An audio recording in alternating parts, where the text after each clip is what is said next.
Hi, Dan. Welcome to Quantum Alchemist Master Podcast. It's a pleasure to have you here. I know I'm personally looking forward to this conversation with you and hearing more about your journey. Welcome.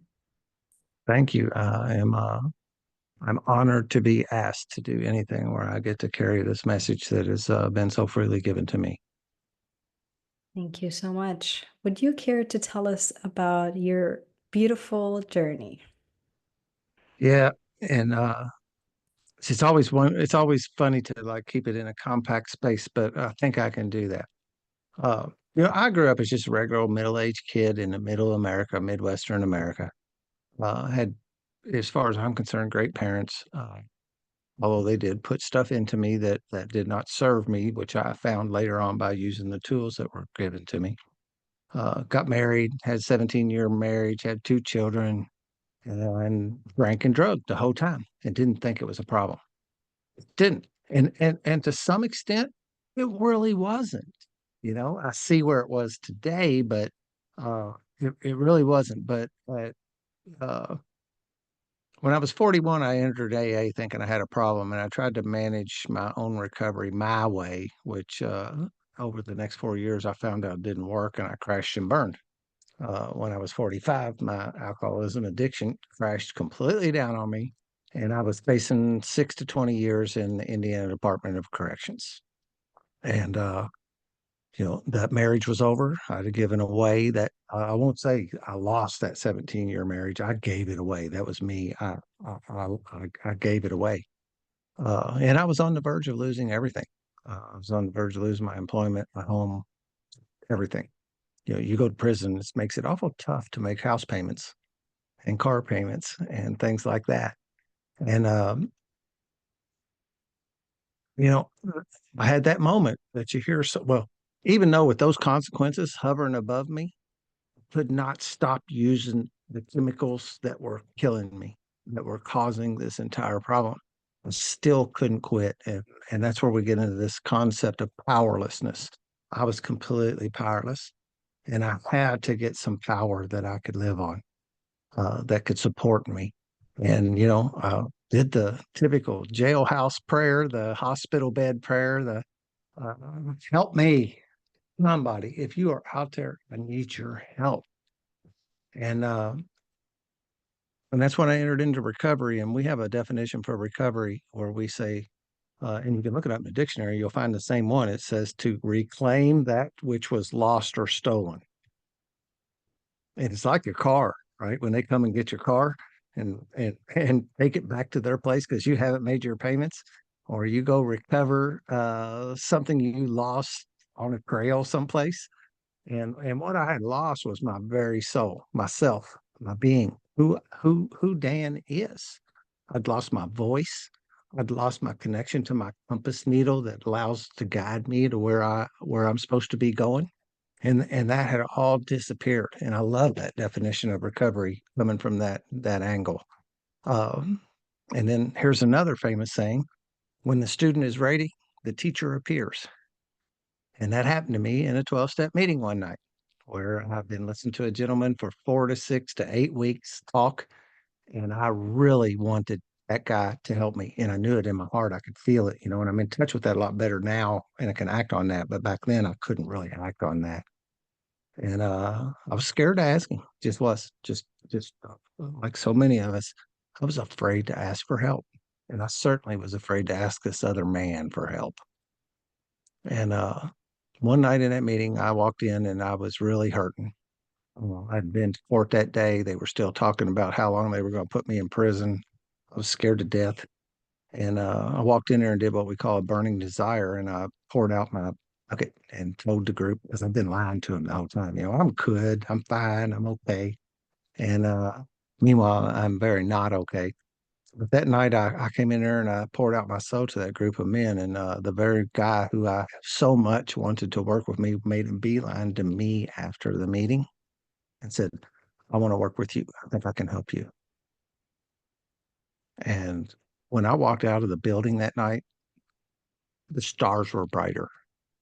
I knew something had shifted And, I say this over and over again too, that I really didn't, I did recognize it that night, but most of the things I recognize are in their rearview mirror, and when I turn around, and look back at it, I go, hey, that was pretty cool. And this guy took me under his wings, man. And he had standards, and he had suggestions he expected me to follow. And I just jumped into his hip pocket. And because frankly, there was nobody else offering to help me. Nobody. I feel like I was inside of a cardboard box that was painted black, and there was a little pinhole in the corner. And it was these men offering to help me. And when I got into that, immediately, and I see this over and over again, I've had the opportunity to help a lot of guys under this program. Immediately, when I see a guy move his heart, because he's got to move his heart that direction, he has to mean it. He can't just kind of halfway want to. Immediately, when I see a guy turn his heart into accepting this help we have to offer, good things start happening to him. Some stuff starts falling off, some legal problems fall off. The wife isn't so mad. The kids are starting to be more loving towards them when, and just things like that. Work gets better. And that's exactly what happened to me. My sentence went from 6 to 20 to a year of home incarceration, which was dropped down to 9 months. That protected me. That put me in a safe and protected window. Now, I could have screwed it up easy, right? We can mess it up. But I was devoted. And I had that 6 to 9 months where I didn't go to the bachelor parties or the Super Bowl parties or the different things that would have possibly led me astray. And I walked the path, and I will credit the corrections community here with giving me the leeway to do the things I needed to do to achieve this state of recovery. And so many, I like to say, as I started walking this path, I was doubtful at first, and I thought some things were fluke, and maybe I was just lucky. This evidence started piling up behind me that at some point I could no longer deny that something was happening to me, for me, as a result of turning my compass needle in this direction. And it continues to do that here to this day. Uh, I call them miracles. I have a list in my phone. I started out on paper, but a mentor told me when these cool things were happening, like these great things were happening in my life, to start taking note of them, because later on you will forget. And he's right, because I go back and look in that list, man, and there's stuff that, something will prompt me to remember it, but uh, just a general, it's kind of like a long-term gratitude list. And the stuff like not having to go to prison and then them letting me off early. My mom had a fatal, what turned into being a terminal disease while I was on home incarceration, and they didn't give me any grief to do my best to help them. Mom would fall in the middle of the night, and I would leave the house and call them and leave the house and go do what I need to do, come back, call them back, and I'm back home again. And I never received any, you know, grief over that. And I don't know that that's common in the corrections community, that they give you that much leeway. Uh, Mm. an angel walked into my life down there, a social worker who really was on my side. Again, when your students ready, teachers appear, and Janelle really did a lot for me to help me get where I am today. I can follow my compass needle today and know what I'm supposed to be doing and what I'm not supposed to be doing, and be pretty confident of that.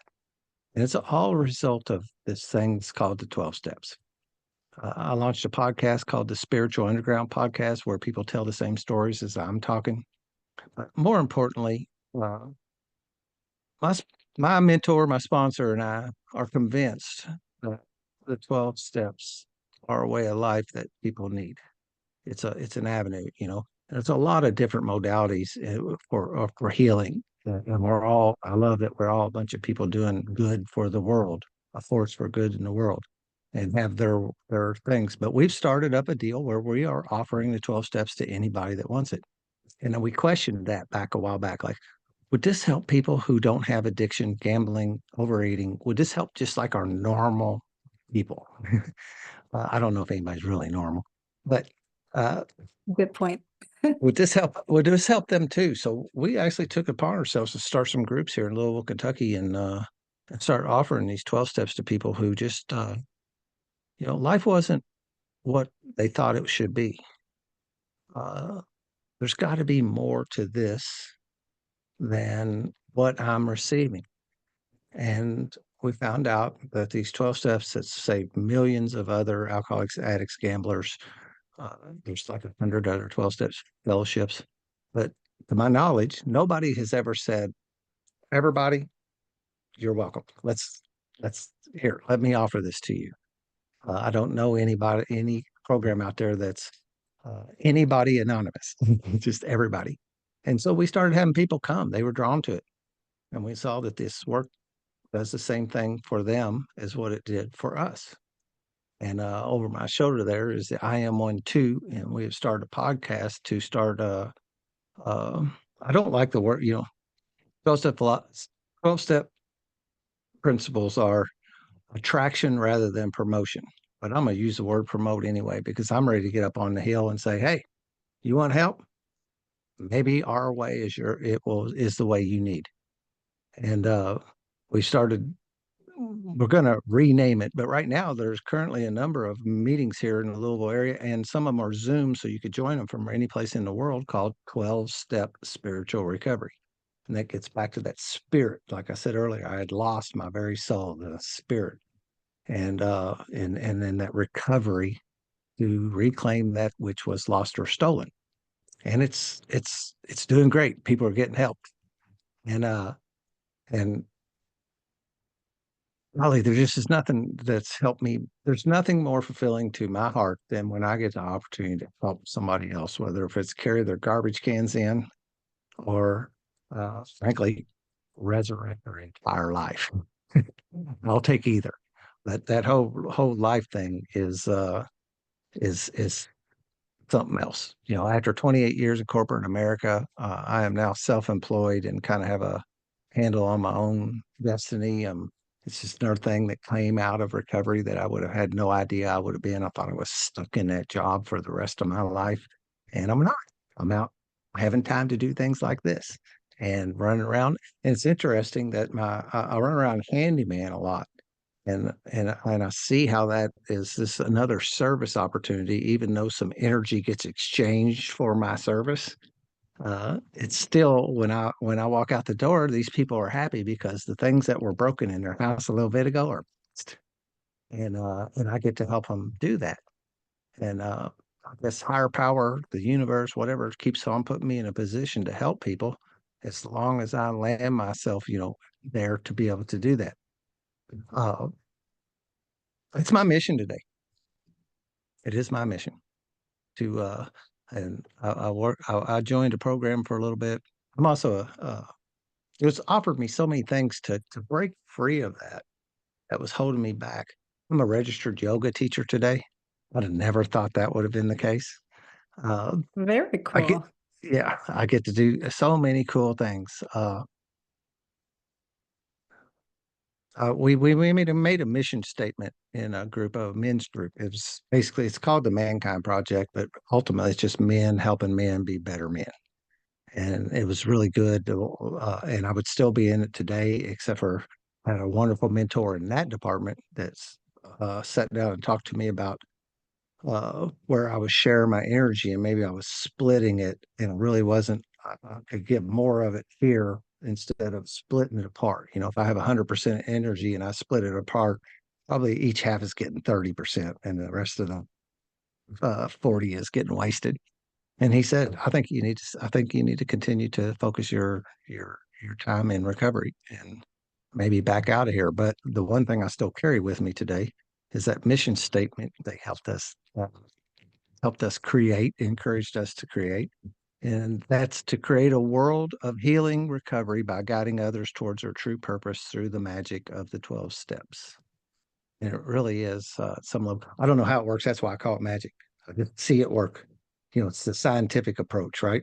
Do it, did it give that result? Do it. Did it give that result? Do it. Did it give that result? And after a while, you just go, yeah, hey, that's That's what this thing is doing. It's giving me, I got a prop. It's giving me Oh, a crystal ball. And that I is a like real that. lead crystal ball. I love it too. And it's symbolic to me that I see my path today. I'm no longer wandering around wondering what Dan is supposed to be doing. I have purpose. And, at the same time, the men I work with, I can see them today too. And I can prompt them to pick up their their uh, commitment to what we're doing here, because I've done the half measures thing in the past, and half measures didn't get me anything. And when I pour myself into this, then I get to live this life that I have today, and they see that in me and hear me say that. Last night, there's another little thing. I don't know how well it can be seen, but I make wooden tokens for all the guys in my group for their years It's of beautiful. recovery, and gave away 7 of those last night. And I made me one too. Let's see, I think I had it backwards. Uh, Yeah, I made me one too beautiful. because I'm worth it too. For a while, I would make it from them and not make me one. And there's power in making those for me too. Um, I didn't just we say the I am 1 2 movement is recovery for all, for everybody. And again, nobody has a monopoly on how to do this. You have your tools. I meet other people that have their tools. And I really think that's what the world's supposed to be, because some people resonate with your tools, some people will resonate with mine, some will resonate with theirs. And we got all these great people out in the world trying to help people get um, in recovery. We call it happy, joyous, and free. And I can honestly testify that that's what it's done for me.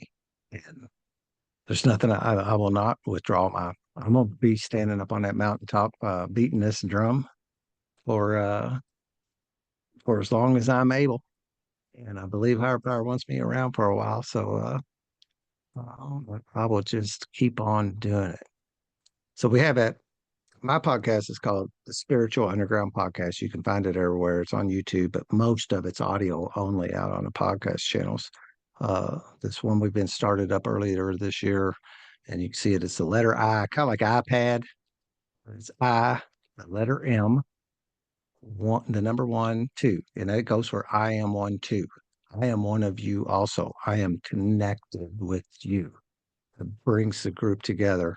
And it's the I am 1 2 podcast, and it's on YouTube and all the other audio only platforms. And we're having a blast doing both of them. I get high. This is how I get high today. That's beautiful. Thank you so much, Dan. And I know you've tried to pack as much as possible. And we're trying to, if you guys haven't noticed yet, we're trying to change a little bit of the format that we use for our podcast. So if you do start to see shorter episodes, that is why. We will be sending out kind of a more in-depth part 2 of this conversation in our newsletter. So if you get a chance, sign up to our newsletter and you'll receive the second part of this conversation.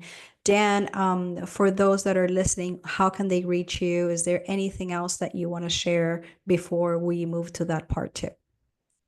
I don't know how I ended up with so many email addresses. I have a bunch of ways to get a hold of me, but probably the one that's more closely involved or involved with this is that I am 1 2 also. I am 1 2 also at gmail.com. And if you this sounds a little arrogant, but if you would Google Dan Reeves, I got a feeling you'd find me. All Uh, right, that's pretty good. I've got a little bit of a presence around, so but that'd be probably the low hanging fruit on how to get a hold of me. Perfect. And if you guys are not sure, we're still going to put everything on the description below so that you can actually go to all his links anyways. Okay. Dan, it has been an absolute pleasure. I am definitely looking forward to part 2 of this conversation. Before we move to part 2, I want to end up with something, and I'm going to look it up real quick, which I found super interesting. And I have a question here that I send out to my guests to fill out in the questionnaire. And because this serves for me um, as guidance, as advice, as mirrors, and I hope that it can serve as well for other people. And the question that I send them here is, if you were from the future and coming to help humanity, what message would you leave them with in less than 3 sentences? And I have here: clean house, trust God, help others, take care of your health. Do those things and you'll be way ahead of most people. So that to me has been extremely powerful to that's heavy. I mean, it encompasses quite a lot in such short. And it's so interesting to see that, to see those powerful messages. Um, because we are all connected, in my opinion. We're all one ecosystem. The veil or the illusion of separation, it's the one thing we get to experience here. But once we're able to transcend that and see a little bit beyond that, and just look at the one unified field, how we're all learning and growing and serving as those mirrors. Okay, oh, Dan did this, and he was able to, man, look at all you're the example, right? Maybe I'm in your shoes where you were 10 years ago, and now I'm looking forward to seeing you as an, okay, if he did it, there's got to be a way. There's that little light at the end of the tunnel. You're like, okay, Dan did it. There's a way out. Let me follow Dan. Let me talk to Dan. Let me reach out to Dan. Let me see how he did it. Let me see how maybe he could help or how he could direct me. So that we're walking this path back home to ourselves, together. We're doing it together. Yeah, And because I can't do this alone. No way. That's the yeah, other, that illusion of separateness gives me this idea that somehow if I just manage things well, I can somehow get there. And I've not found that to be true. yeah, I need you. the power of community, in my personal opinion, and I respect everyone's personal path, but Sure. putting that faith on a higher power, to me, it has shifted everything for me. I do witness miracles every single day. It's almost like God, source, universe does not have to give me any proof. Yet I see it in front of me without a doubt, proof over and over and over every single day. Um, like you, I have another job, I guess you could call, right? Aside from my private practice. And just today I called my wife and I told her, I just witnessed two beautiful miracles with my last two patients. And I could see why God has me where he has me at the moment and why I have not moved to maybe my timeline or what I consider to be, right? My own my own dreams or goals, and my own wanting to do it my way, right? Without trusting this divine higher purpose, higher plan kind of thing. So just seeing myself as an instrument and getting my ego enough out of the way where I can be the vessel for that miracle to happen. Right? It's very interesting how now I have a conversation and I bring a lot of awareness. Like, okay, let me see what word, what suggestion, what thing, what, it's I see how all these synchronicities are flowing through me. Where before, of course, I was just engulfed in myself. I couldn't see any of that stuff. Um, Bondage to self. Absolutely. And I am ready to dive into part two. I hope you guys have enjoyed part one. I don't know about you, but I'm intrigued about what's going to come up in part two. So if you are, sign up to Yeah, our me too. newsletter. Yeah, sign up to the newsletter, and then you guys will get part two. Thank you, Dan, for being here. I appreciate you very much. Appreciate you too. Thank you for allowing me to be here. I always say thank you for allowing me to participate in my recovery. Amen.